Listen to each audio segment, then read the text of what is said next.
হয়, আজি ভোগালী উৰুকা আমি উপস্থিত আছোঁ লংকা মাছ বজাৰত। আমি কেমেৰা সহযোগ কিছু দৃশ্য দেখাবলৈ অনুৰোধ জনাইছোঁ। এই লংকা বজাৰত ইতিমধ্যে বিভিন্ন প্ৰজাতিৰ মাছ উপলব্ধ হৈছে। বৰালি, আৰি, শ'ল আদি কৰি যিবিলাক আমাৰ মাছ, সেই মাছবিলাক আচলতে উপলব্ধ হৈছে। তাত থলুৱা যিবিলাক মাছ সেয়া মাছো ইয়াত উপলব্ধ আছে। আমাৰ কেমেৰা সহযোগে আচলতে দৃশ্য দেখুৱাই আছে। 12 কেজি 15 কেজি ওজনলৈকে ইয়াত আছে বৰালি ওলোৱা হৈছে। এই বৃহৎ আকাৰৰ যি বাহু মাছ, এই বাহু মাছ দেখা পোৱা গৈছে। ইতিমধ্যে বিভিন্ন কাষ্টমাৰ আছে। দাদা, বিভিন্ন আমি কেঁটা মানে গ্ৰাহক অহা দেখিছোঁ। দাদা, মাছ ল'বলৈ আহিছিলে? মাছ ল'ব আহিছোঁ। কেনেকুৱা মাছৰ বজাৰ? মাছৰ বজাৰ বৰালি 1100 টকাকৈ। আৰি দুৱাৰিতে আহিছোঁহে। ডাঙৰ মাছ কিন্তু লোকেল মাছটো পোৱাই নাই ভাল। লোকেল মাছ ভাল মাছ পোৱা নাই। কি মাছ দিব আজি? মই 5 কেজি কাটলা মানে ঢেকেৰা ল'ম বুলি ভাবিছোঁ। কাটলা মাছ ন? ঢেকেৰা। লোকেল মাছো আছে জানো?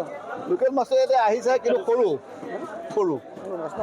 আপুনি ক'ৰ পৰা আহিছে? এই দুডুমৰ কাকি। কাকি পৰা আহিছে ন? এয়া কাকিৰ পৰা আহিছে, প্ৰায় 20 কিলোমিটাৰ দূৰত্ব পৰা তেওঁ আচলতে মাছ নিবলৈ আহিছে। এয়া আমাৰ ইয়াত দেখিছে বৃহৎ আকাৰৰ যি আৰি, বৰালি, চিতল আদি মাছ ইয়াত বজাৰত উপলব্ধ হৈছে। আজি যিহেতু উৰুকাত বৃহৎ প্ৰকাৰৰ আছে মাছ ইয়াত পোৱা গৈছে। কিন্তু এটা কথা ক'ব লাগে, ইয়াত থলুৱা মাছ কিন্তু আজি কম।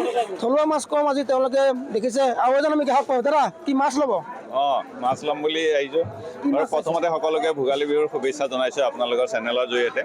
বৰ্তমান আহিলোঁ, ৰাতিপুৱা ভাবিছোঁ ভাল মাছ এটা লৈ যাওঁ, লোকেল মাছ এটা ঘৰৰ পৰিয়ালৰ সকলৰ লগতে একেলগে বহি পেলাই এসাঁজ খাম বুলি ভাবিছোঁ। কাৰণ আমাৰ আজি এই পোৱালিখিনিয়ে লৈ পেলাই ভেলাঘৰ এটা বনাইছে।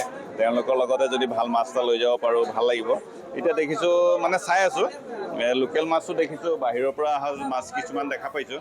তাৰে চাই পেলাই ভকুৱা এটাকে ডাঙৰ চাই লৈ যোৱাৰ এটা পৰিকল্পনা কৰিছোঁ। শুভেচ্ছা থাকিলে ভোগালী আপোনাৰ হাঁহে মাহে এসাঁজ খাওঁতে আপোনালোকৰ যিটো ভোগৰ উৎসৱ আনন্দ পালন কৰক। আমি আমাৰ কামে সহযোগ